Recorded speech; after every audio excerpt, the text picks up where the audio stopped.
शाम का समय था। चंदा किचन में खाना बना रही होती है। वहीं केशव ऑफिस से आते ही जानकी को कहता है, अरे माँ देखो मैं क्या लाया हूँ आपके लिए। मैं लाया हूँ आपकी पसंदीदा मटका कुल्फी। जल्दी से खा लो वरना पिघल जाएगी। अरे क्या बात है, ला दे। मैं काफी देर से सोच ही रही थी कि कुछ अच्छा खाने को मिल जाए। अरे चंदा तुम वहाँ क्या कर रही हो? जल्दी यहाँ आओ, कुल्फी खाओ, पिघल जाएगी यार। काम तो बाद में भी हो जाएगा। हाँ हाँ बहू, तू भी खा ले, आजा। कुल्फी वैसे है तो बहुत ही स्वादिष्ट। वैसे इस कुल्फी को बनाते कैसे होंगे? अगर मुझे बनाना आता होता तो मैं इसकी दुकान लगा लेती। अब जैसे ही चंदा उस कुल्फी को खाती है तो चंदा अपनी सास से कहती है, माँ जी ये तो मैं भी बना लेती हूँ। इसे बनाने में ज्यादा समय नहीं लगता है और मैं तो इससे अच्छा और अलग अलग फ्लेवर वाली कुल्फी बनाना जानती हूँ, क्योंकि मेरे मामा की कुल्फी की जो दुकान थी। अच्छा है, अब तो मुझे गर्मियों में कुल्फी के पीछे पैसे बर्बाद करने की जरूरत नहीं है। अब तो घर पे बन जाएगा और हम आराम से खाएंगे बैठ के। हाँ बहू, केशव बिल्कुल सही कह रहा है। जब तुझे कुल्फी बनानी आती ही है तो घर में बनी हुई कुल्फी खाने में क्या बुराई है। ये बात चल ही रही होती है कि तभी जानकी की पड़ोसन रज्जो का आना होता है। क्या बात है, आज तो सब एक साथ। लगता है किसी बात को लेकर चर्चा चल रही है। कहीं मैं गलत समय पे तो नहीं आ गई? अरे कुछ खास नहीं, बस कुल्फी को लेकर बात चल रही थी। वैसे तू किस काम से आई है ये बता। बस मैं तो तुमसे मिलने चली आई। सोचा जरा जानकी से मिल आऊं, देखूं कैसी है जानकी। कई दिनों से दिखी नहीं है। अरे कहाँ ही जाऊं, घर में ही आराम कर लेती हूँ। लेकिन आज शाम में बाजार चलेंगे। हाँ मैं भी वही कहने आई थी। चल ठीक है, शाम को आती हूँ, तू अपना ध्यान रख। ऐसे ही एक रोज केशव घर आता है और उदास होता है। जानकी अपने बेटे को उदास देखकर बोलती है, क्या हुआ बेटा, तू इतना उदास क्यों है? कोई बात है क्या? कुछ नहीं हुआ माँ, बस एक गिलास पानी पिला दो। सर में बहुत दर्द है, फटा जा रहा है सर। हाँ मैं अभी मंगवाती हूँ बहू से। केशव के लिए एक गिलास पानी ले आना बहू। केशव भी पानी पीने के बाद ही अपने कमरे में चला जाता है और सो जाता है। ये देखकर जानकी को कुछ अजीब लगता है, लेकिन वो केशव से कुछ नहीं कहती और उसे सोने देती है। बहू केशव ठीक तो है ना? रात में उसने अच्छे से खाना भी नहीं खाया था और ना ही वो टीवी देखने के लिए आया था। कहीं तुम दोनों के बीच में कोई लड़ाई तो नहीं हुई? नहीं माँ जी, उनसे मेरी कोई लड़ाई नहीं हुई। मैंने भी उन्हें उदास देखा तो बहुत पूछा। तब उन्होंने कहा कि ऑफिस की टेंशन है। उनके बॉस ने कहा है कि 1 महीने लेट नाइट तक काम करना है, उतनी चिंदी सी सैलरी पर। अरे ऐसे में तो वो बहुत थक जाएगा और परेशान भी हो जाएगा। बोल दे कि काम छोड़ दे, कुछ न कुछ उपाय हो ही जाएगा। जब मेरा बच्चा ही ठीक नहीं रहेगा तो ऐसे पैसे का मैं क्या ही करूँगी।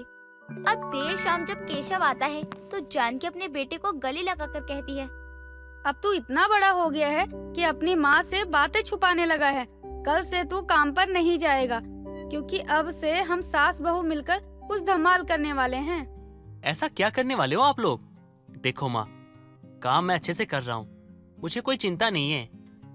लेकिन माँ आप लोग क्या काम करोगे और क्यों करोगे? मैं तो हूँ ना। हम तो अपना बिजनेस शुरू करेंगे। तुझे क्या लगता है हम कुछ नहीं कर सकते क्या?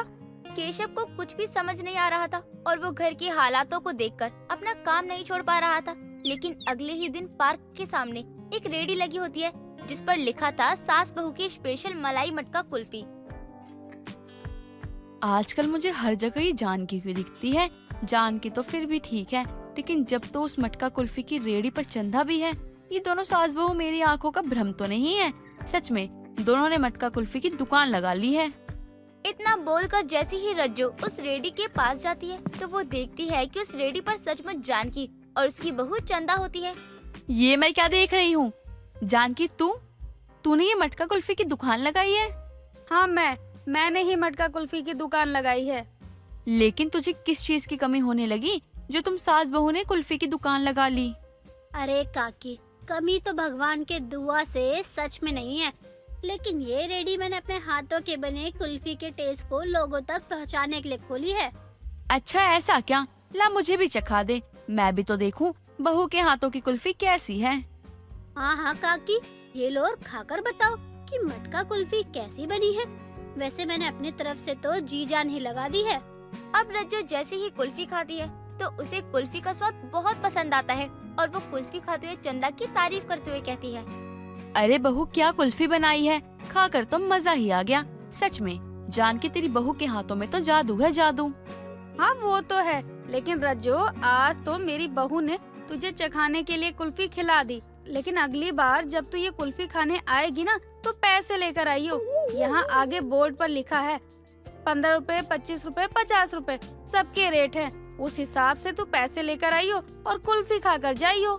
तू तो मुझे अभी से ये दिखा रही है कि मुझे तेरी दुकान पे आने के लिए पैसे लेकर आने पड़ेंगे। हाँ, क्योंकि इसमें पैसे तो लगे ही है ना। चल अब जा यहाँ से, मेरा टाइम खराब मत कर, मुझे बहुत काम है। रज्जो को जब जानकी ये बोलती है तो रज्जो को जानकी की बातें बुरी लग जाती है, लेकिन वो उस वक्त तो वहाँ से चली जाती है। लेकिन उसके मन में जानकी और उसकी बहू के मटका कुल्फी को लेकर नफरत आने लगती है। जान की तो ज्यादा ही इतरा रही है, इसे तो मैं सबक सिखाऊंगी। अरे मैं कितना ही खा लेती, एक ही कुल्फी तो खाती, वो भी इससे निकल नहीं रही है, और इतरा तो ऐसे रही है जैसे करोड़पति बन गई हो। अब अगले ही दिन देर शाम जब जानकी और चंदा अपना मटका कुल्फी की दुकान लगाते हैं तो रज्जो वहाँ पैसे लेकर कुल्फी खाने पहुँचती है और मटका कुल्फी खाते ही वहीं गिर पड़ती है। अरे इसे क्या हुआ, ये ठीक तो है। रज्जो, रज्जो क्या हुआ तुझे? माँ जी मुँह पर पानी मारिए ना, क्या हो गया इन्हें? अभी तो अच्छी भली बैठी हुई कुल्फी खा रही थी।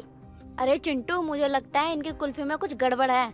चल मुझे नहीं देना खरीद के ये कुल्फी। अरे ये क्या कह रही है आप? मेरी कुल्फी एकदम ताज़ा होती है और हम इसे अपने हाथों से बनाते हैं। अरे हम थोड़ी देखने जाते हैं कि आप कैसी कुल्फी बनाते हो और कैसे नहीं। अगर आपको यकीन नहीं तो आप खुद ही चक्कर देख लीजिए। अब तो मैं क्या, कोई नहीं आएगा आपकी दुकान पर। बेचारी कुल्फी खाती बेहोश हो गई। आप दोनों सास बहू लोगों को पागल बना रही हो और कुछ नहीं। चंदा और जानकी ये सुनकर और ज्यादा परेशान हो जाते हैं, लेकिन वहाँ खड़ा आदमी जानकी से कहता है, अरे बहन जी, इस उम्र में कमजोरी से चक्कर तो आ ही जाता है, और इस एक इंसान के चक्कर में आप इनकी दुकान को क्यों बदनाम कर रही हो? अरे ये मेरी पड़ोसन है, इसे दौरे पड़ते हैं, मुझे अच्छे से पता है वही हुआ होगा, लेकिन आप लोग ना जाने क्या समझ रही हैं। अच्छा, ये आपकी पड़ोसन है? तो फिर तो सच आपको ही पता होगा। मैंने कुछ ज्यादा ही बोल दिया। अगर मैंने गलत बोला हो तो मुझे माफ कर देना। अरे नहीं नहीं बहन जी, वो क्या है ना कि बच्चों के मामले में हमें सोचना ही पड़ता है, और मैं भी तो एक माँ ही हूँ, और बच्चे को बासी या खराब कुल्फी खिलाकर मुझे क्या ही मिलेगा। बहन जी माफ कीजिएगा, मैंने आपको इतना कुछ कह दिया। चलिए एक कुल्फी दे ही दीजिए मेरे बच्चे को। माँ जी लो, रज्जो काकी को भी होश आ ही गया। ना जाने कैसे गिर पड़ी, अभी मेरा सर घूम रहा है। अरे आप तो वही है ना जो नींद की गोलियां खा रही थी वहाँ दवा की दुकान पर। बल्कि मैंने तो मना भी किया था आपको, इतना हैवी दवा मत खाओ। अब रज्जो क्यों चक्कर खाकर गिरी थी, उसकी सच्चाई तो सबके सामने आ चुकी थी, लेकिन रज्जो भी वहाँ से निकल जाना ही सही समझती है, और उस दिन के बाद से जानकी भी रज्जो को अपने मटका कुल्फी की दुकान के पास भटकने तक नहीं देती है। कांता के बेटे को शादी से पहले ही कैंसर की बीमारी थी। अब कैंसर के इस बीमारी के बारे में कांता की बहू पूनम को भी शादी के बाद ही पता चलता है, जब वो अपने मायके से विदा होकर ससुराल में आती है। और एक रोज अपना कमरा साफ करने के दौरान ही उसे कई सारी दवाइयाँ मिलती है और बहुत सारे हॉस्पिटल के पर्चे, जिसे देखकर पूनम मन ही मन सोचती है, मुझे तो कोई ऐसी जानलेवा बीमारी है नहीं, और इन दवाइयों को देख के तो ऐसा लग रहा है जैसे किसी को घर में जानलेवा बीमारी हो, लेकिन ये मेरे कमरे में क्यों? पूनम ये सोच ही रही होती है, तभी पूनम के कमरे में उसका पति अशोक आता है और वो अपने पति को देखकर कहती है, अच्छा हुआ तुम आ गए, मुझे ये बताओ कि ये दवा किसकी है और ये खाता कौन है? अरे ये तो माँ की होगी। लाओ, जितनी भी दवा है उन्हें मैं माँ के कमरे में रखाता हूँ। तो माँ जी के कमरे में होनी चाहिए ना, हमारे कमरे में क्या कर रही है? वो भी सारी की सारी दवाइयाँ, ऐसी कौन सी बीमारी है उन्हें? अरे शादी का घर है, इधर उधर हो गई होंगी, इतना भी क्या सवाल करना। अब ऐसे ही समय बीतता है और एक रोज विमला का कांता के घर आना होता है। घर पर कांता तो नहीं थी, लेकिन कांता की बहू पूनम होती है और विमला पूनम को देखकर कहती है, वैसे मुझे तेरे सास से काम था बहू, पर तू बता, तू कैसी है और सभी ठीक है? जी आंटी, मैं भी अच्छी भली हूँ। अच्छा बहू, एक बात बता, अशोक कैसा है? उसका कैंसर ठीक हुआ कि नहीं? दवाइयाँ समय पर देती है ना तू उसे? कांता तो बताती नहीं है कुछ, सोचा तुझसे ही पूछ लूं। मतलब आंटी क्या हुआ है उन्हें? मुझे आपकी बातें समझ नहीं आई, आप सब कुछ बताइए मुझे। कैसी बातें कर रही है बहू तू? तुझे अशोक के कैंसर के बारे में कुछ भी नहीं पता? बल्कि तेरी तो उससे शादी हुई है, तुझे तो पता होना ही चाहिए। ये सुनकर पूनम को धक्का लगता है और वो खुद को संभालते हुए विमला से कहती है, आंटी जी उन्हें कैंसर है। मुझसे इतनी बड़ी बात छुपा कर रखी गई, मुझे इस बात की जरा भनक भी नहीं लगी। बहू मेरा नाम ना बोल दियो कांता के आगे, वरना वो मुझसे ही लड़ने मेरे घर आएगी, समझ रही है ना मेरी बात को। अब जब देर शाम कांता और अशोक घर आते हैं तो वो देखते हैं कि हॉल में बैठी पूनम रो रही होती है। उसे देखकर दोनों हैरान थे। तभी वो अपनी सास से कहती है, माँ जी आपने इतनी बड़ी बात छुपा रखी थी कि इन्हें कैंसर है। अब किसी की जिंदगी ऐसे कैसे बर्बाद कर सकती हैं? आपने एक बार भी मुझे कुछ बताना जरूरी नहीं समझा? बहू मैं तुझे बताने ही वाली थी, लेकिन क्या बोलती और कोई समझता या नहीं, इसलिए ये बातें मैंने छुपाई। देख बहू मेरी बात को समझ। ये बात पता लगते ही पूनम अपना सामान पैक करके अपने मायके चली जाती है और पलटकर ससुराल की तरफ नहीं देखती। करीब 2 महीने बीत जाते हैं और इधर अशोक की तबीयत खराब होने लगती है और एक रोज सुबह ही पूनम को फोन आता है, वो भी विमला आंटी का। बहू कहाँ है तू? जहाँ कहीं भी है एक बार अपने पति का आखिरी मुंह देखने आ जा। अशोक नहीं रहा, तेरा पति इस दुनिया से चला गया बहू। अब पूनम अपने पति के अंतिम दर्शन में शामिल होती है और अब पूनम अपने पति के काम खत्म होने के बाद अपने ही ससुराल में रहने का फैसला करती है। और इस फैसले पर पूनम की सास अपनी बहू से कहती है, कोई जरूरत नहीं है मुझे तेरी जैसी औरत के साथ रहने की। जो मेरे बेटे की नहीं हुई वो मेरी क्या होगी? और अब क्यों वापस आई है तू? जरूरत के समय तो पलटकर देखा तक नहीं तूने एक भी बार।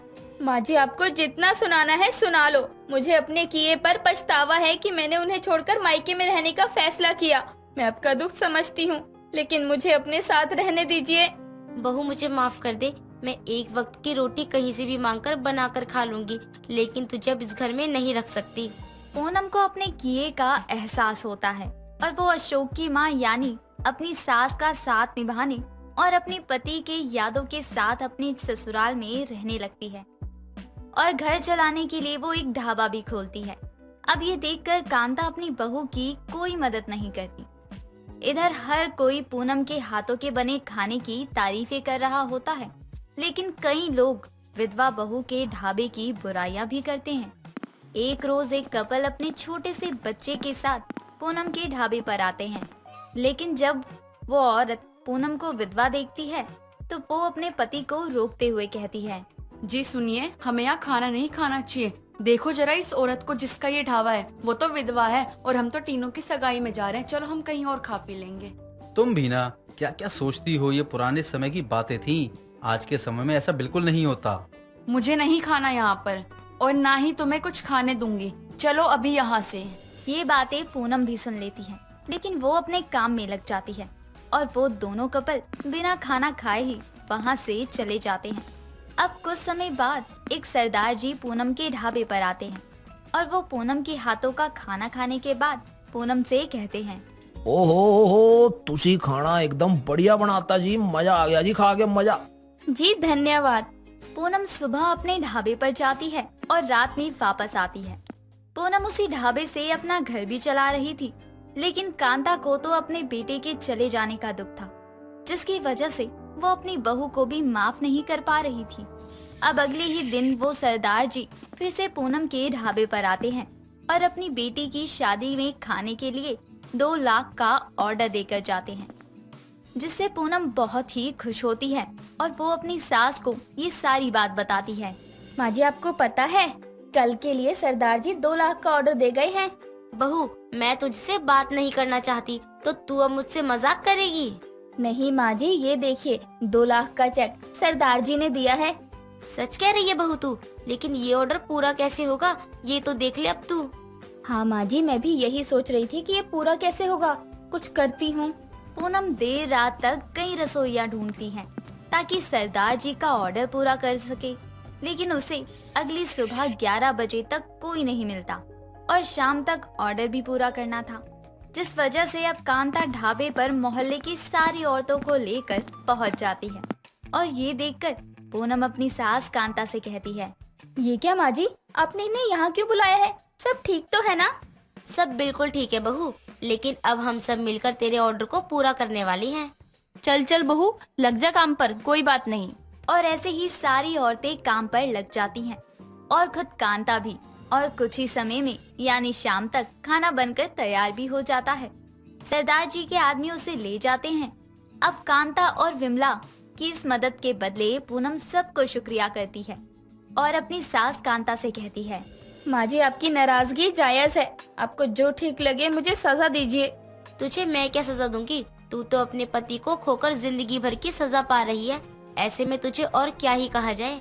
बहू, तुझे देखकर बहुत बुरा भी लगा, लेकिन तू बहुत कामकाजी है। ये बातें चल ही रही होती हैं, तभी पूनम बेहोश हो जाती है और सभी औरतें उसे हॉस्पिटल लेकर जाती हैं, जहां जाकर पता चलता है कि पूनम पेट से है। ये खबर सुनकर एक दुखों से गुजर रहे परिवार में फिर से हंसी खुशी का माहौल गूंज उठता है और आखिरकार पूनम और उसकी सास की जिंदगी में खुशियों की दस्तक होती है, जिसके बाद उसकी सास उसका बहुत ख्याल रखती और पूनम भी अपने ख्याल रखने के साथ साथ अपने ढाबे को भी और अच्छे से चलाती। नितिन बाहर से घर आता है और आते ही पंखा चला लेता है। वो पंखा चलाकर बस अभी लेटा ही था कि तभी वहाँ पर उसके पापा मोहन आ जाते हैं और पंखा बंद कर देते हैं। पंखे को बंद देखकर नितिन अपनी आंखें खोलता है और पापा आपने पंखा क्यों बंद किया? आप जानते हैं ना बाहर कितनी गर्मी है। अरे निकम्मे कहीं के, तू यूं इस तरह से बिजली फूकता रहता है। अरे बिजली का बिल कौन तेरा बाप भरेगा? बिजली का बिल मेरा बाप ही तो भरता है। क्या कहा तूने? बेशरम, अपने बाप की बातों का जवाब देता है। तुझे पता भी है बिल कितना आ रहा है? पापा बिल तो आएगा ना, आखिर इतनी गर्मी जो हो रही है।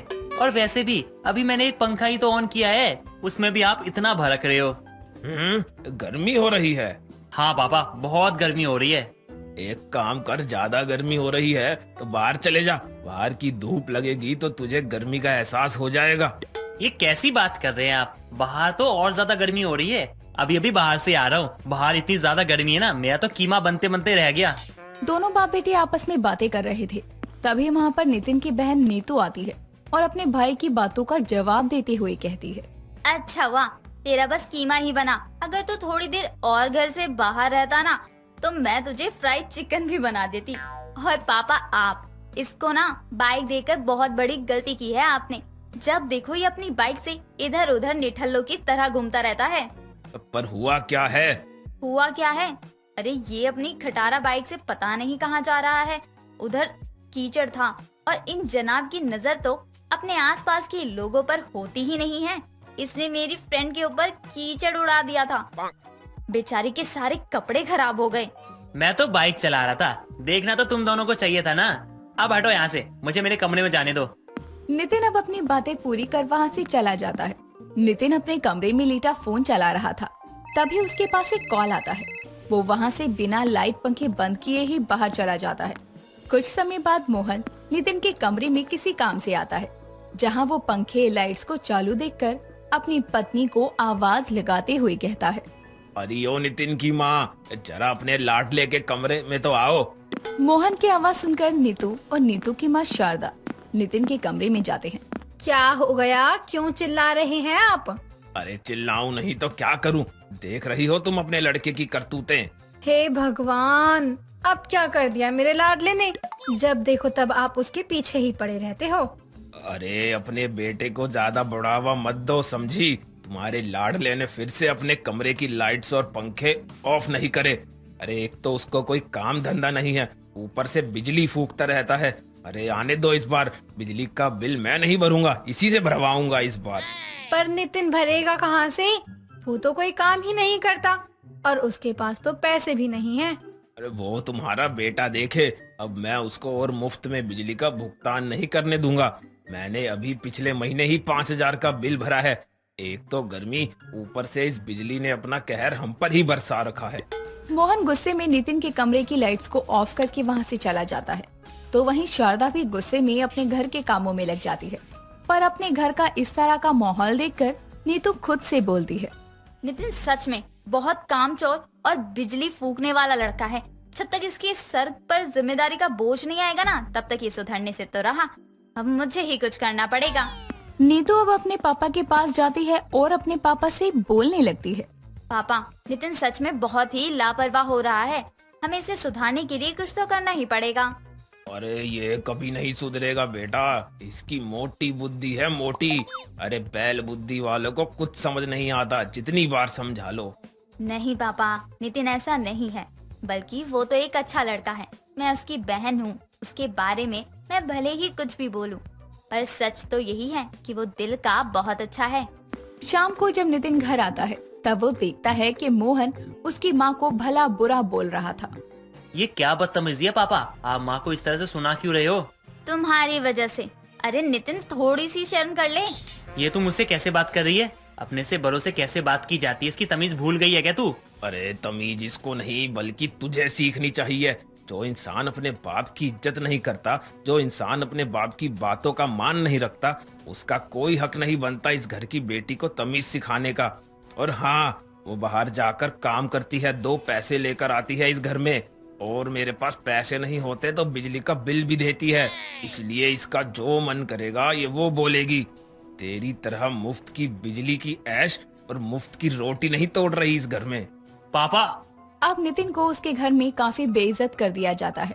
बस इसीलिए आज उसके मुंह से एक शब्द तक नहीं निकलता।